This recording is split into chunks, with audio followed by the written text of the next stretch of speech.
channel. Today I'm going to solve a numerical on truss analysis. Let's read the problem. Analyze the truss completely. The cross-sectional area of each member of truss is 100 mm square. Modulus of elasticity is 200 gigapascal. This figure is given to us. The two ends are fixed as you can see over here, and this end is subjected to a load of 2 kN in the downward direction. The length of this first element, which is marked, is 300, and the distance between these two ends is given as 400. These two have units mm. It is given that this element is 1 and this is element 2. Each element is always between the two nodes. So this is node 1 and this will be node 2 and this will be node 3.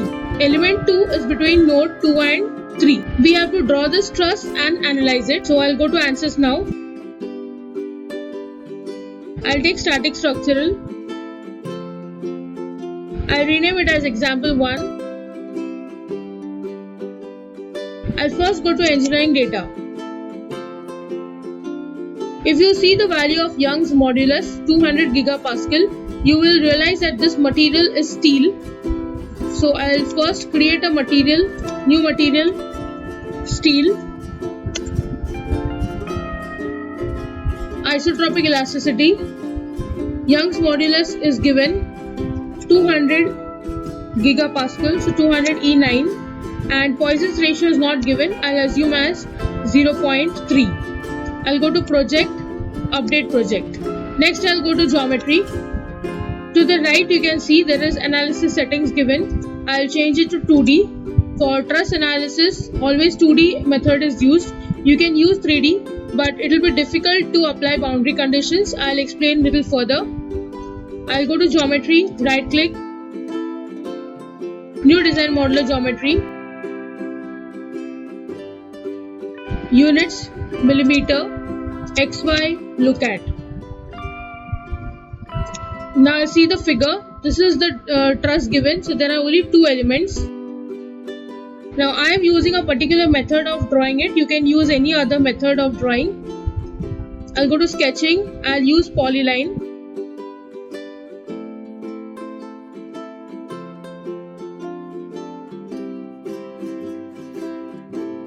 I'll right click here and close end. If you want, you can just draw two of them. It's absolutely fine.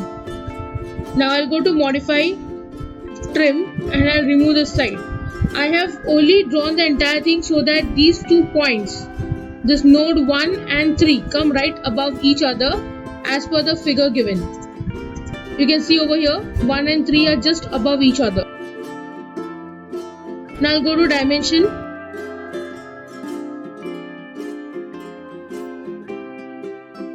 H1 is given as 300 and L2 is given as 400.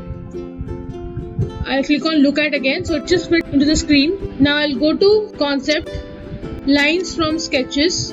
I'll select the sketch 1, apply, generate. You can see over here these lines have been developed from a sketch. Next I'll give some cross section to this truss. I'll give rectangular cross section. You can give circular cross section as well. You can choose any one of the two. I'm using rectangular. The area is given as 100 mm square, so it is 10 by 10 as you can see here, which makes it to 100. Next I'll go to one part, one body. I'll click on this plus sign here and then I'll click on the line body.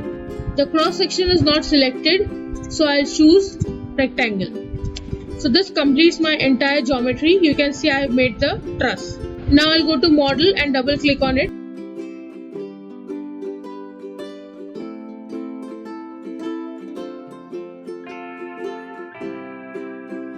I'll go to geometry, line body. I'll change the material to steel. Next I'll go to mesh. I'll change the sizing to fine, update. Now you can see this is my truss.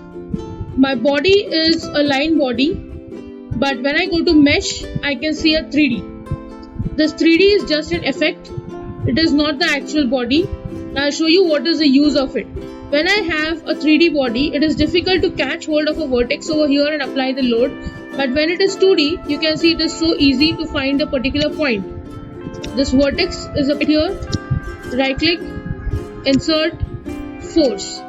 I'll change vector to component. Y direction, the load is minus 2000 Newton. It's in the downward direction, so negative sign is to be added. This node is fixed and this node is also fixed. If you want, you can select both the nodes simultaneously and apply fixed, but I don't want to do it because when I go to solution, I want to calculate the reaction force at both the ends. So at that time, I'll require them separately. So this is a better way. I'll go to solution, right click, insert, deformation, directional. Now when you solve this problem by FEA method, you want to calculate the displacement at this point in the x direction and in the y direction. The displacement at the first and the third node will be 0 in x and y direction because it is fixed.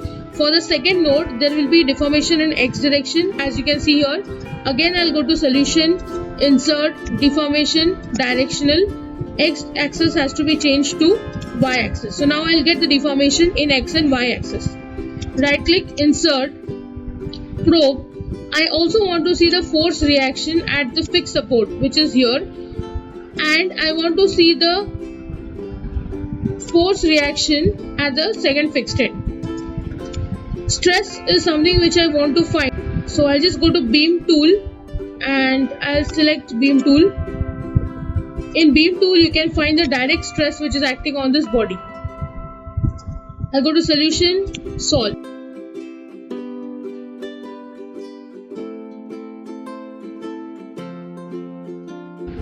This is my directional deformation along the x-axis. This is the directional deformation of the body. I can click on max, min. I can get the force reaction at the node 3. You can see over here the x value is minus 1.4 kilonewton. And for the node 1, the x value is 1.4 kilonewton positive. So both of them cancel out and the value of Fx, summation of force in x direction, will become 0.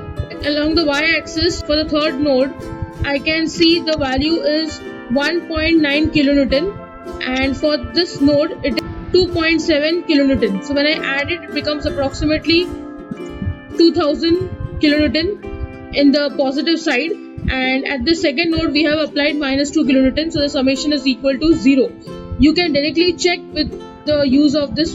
By using D'Alembert's principle, you can directly check the summation of force in any direction is going to be equal to 0 because the body is static.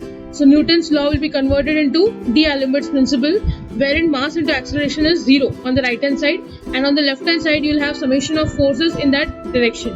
So summation of force in any direction is equal to 0. Now suppose if I want to find the directional deformation, as I have found, I have definitely found here, and I can also see the value. It is minus 0.22475, and in the y direction the value is minus 0.94879. So this is one way of calculating. I'll just show you one more way. Right click, insert, deformation, directional. Instead of choosing all bodies, here I will choose this node and apply. So it is showing in x axis. Right click, insert, deformation, directional. Say I want to find along the y axis and at this node. Apply, solve. Now you can see I can get the deformation only at this point. This first one, deformation 3, is for x-axis. So this is one value, and this is another value in the y-axis. The value is minus 0.094879. This is specifically for one node, and this one which I found initially was for the entire body. So this is how the problem is to be solved. If you want, you can see the animation.